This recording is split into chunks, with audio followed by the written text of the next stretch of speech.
Driver Jimmie Johnson and crew chief Chad Knaus haven't been able to conjure up the magic in 2017 that propelled them to 7 titles. Sure, Johnson made it through the round of 12 in the Monster Energy NASCAR Cup Series playoff after a lackluster performance at Kansas Speedway with a little help from a blown Hendrick engine in Kyle Larson's No. 42 Chip Ganassi Racing Chevrolet, but this isn't the same team that could flip a switch during last year's chase and win at Charlotte to advance, and then win at Martinsville to transfer to the championship round. Martinsville struggles on Sunday, when Danica Patrick was nipping at the heels of the number 48 Chevrolet before Johnson was lapped by teammate Chase Elliott. It didn't seem possible. After Johnson's talent and the team's pit strategy helped advance the car from the rear of the field to the lead in the first 90 laps, he appeared ready to defend his win. Alas, the car wasn't up to the task. Johnson finished 4th in the first stage, 10th in the second stage, and as the sun began to set, the number 48 Chevy fell backwards. The crew freed up the car when Johnson pitted during the 8th caution on lap 362. He restarted 13th and dropped to 18th with 100 laps to go. As Elliott and Brad Keselowski battled at the front of the pack, Johnson was fending off Patrick, Casey Kane and Jamie McMurray. Elliott lapped Kane on lap 450 and then passed Johnson. Yes, the junior Hendrick driver lapped his 9-time Martinsville winning teammate. Johnson's greatest contribution in the closing laps was serving as a pick between Elliott and Keselowski, which enabled the number 24 Chevy to extend its lead. Sure, Johnson was able to return to the lead lap by earning a lucky dog after Carl Long spun on lap 458. He restarted 17th, and fought his way to 12th over the final 41 laps. Knaus offered Johnson tepid support from the pit box. "Go as fast as you can, I guess." At the end of the first day at 500, Johnson was merely a footnote in race 1 of the round of 8. "We were just terrible all day," Johnson said. "Oh, what a bummer. We had high hopes for this weekend. Man, it just didn't turn out so well. So, we scored some points here and there. We will go to the next one and try to get more." Not in title form, Knaus is back to his condescending self. Johnson appears to have checked out as well.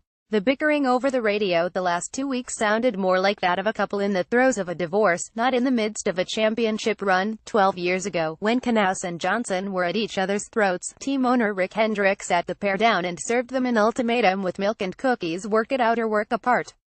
The following season, the No. 48 team won its first of 5 straight titles. No. Hendrick Motorsports isn't the king of the garage right now. Furniture Row Racing is wearing that crown. The number 78 doesn't have to do the heavy lifting that Hendrick does by building chassis, engines and cars from scratch. However, crew chief Cole Pearn is at the top of his game. And Martin Truex Jr. overcomes adversity with the same ease that the 7-time champion once did. Admittedly, Johnson's lucky horseshoe remains intact more times than not.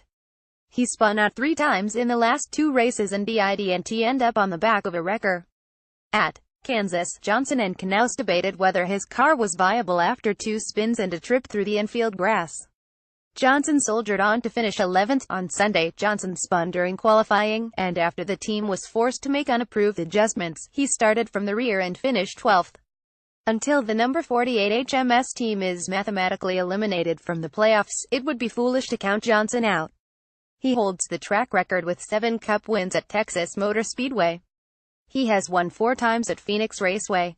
And last year, Johnson capitalized on Carl Edwards and Joey Logano's misfortunes to win at Homestead, Miami Speedway and collect his 7th Cup title. Is the magic gone still? This team hasn't exhibited the flashes of brilliance that once distinguished it from other competitors in the garage.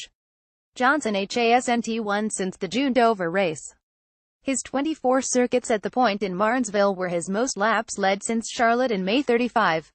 Johnson's 217 laps led this year is a career low after 16 seasons with Hendrick, as are his 4 top 5s, 11 top 10s, average qualifying effort 17.1 and average finish 15.5.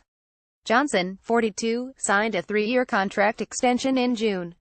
He has always contended that he started his Cup career with Knaus and wants to finish it with the 46-year-old crew chief. Knaus currently has a year remaining on his contract. As with couples who grow apart during a long marriage, perhaps the chemistry is truly gone from the Johnson-Knaus relationship. True, the sport is cyclical, and Hendrick can't always be the top team, but that doesn't explain why a driver with 83 career victories and 7 titles is often running behind his teammates, who have the same equipment and access to the same information. Team owner Rick Hendrick has been willing to shake up his lineups in the past. Perhaps now is the time for him to sign the Johnson-Knaus divorce papers and give his star driver and star crew chief fresh challenges.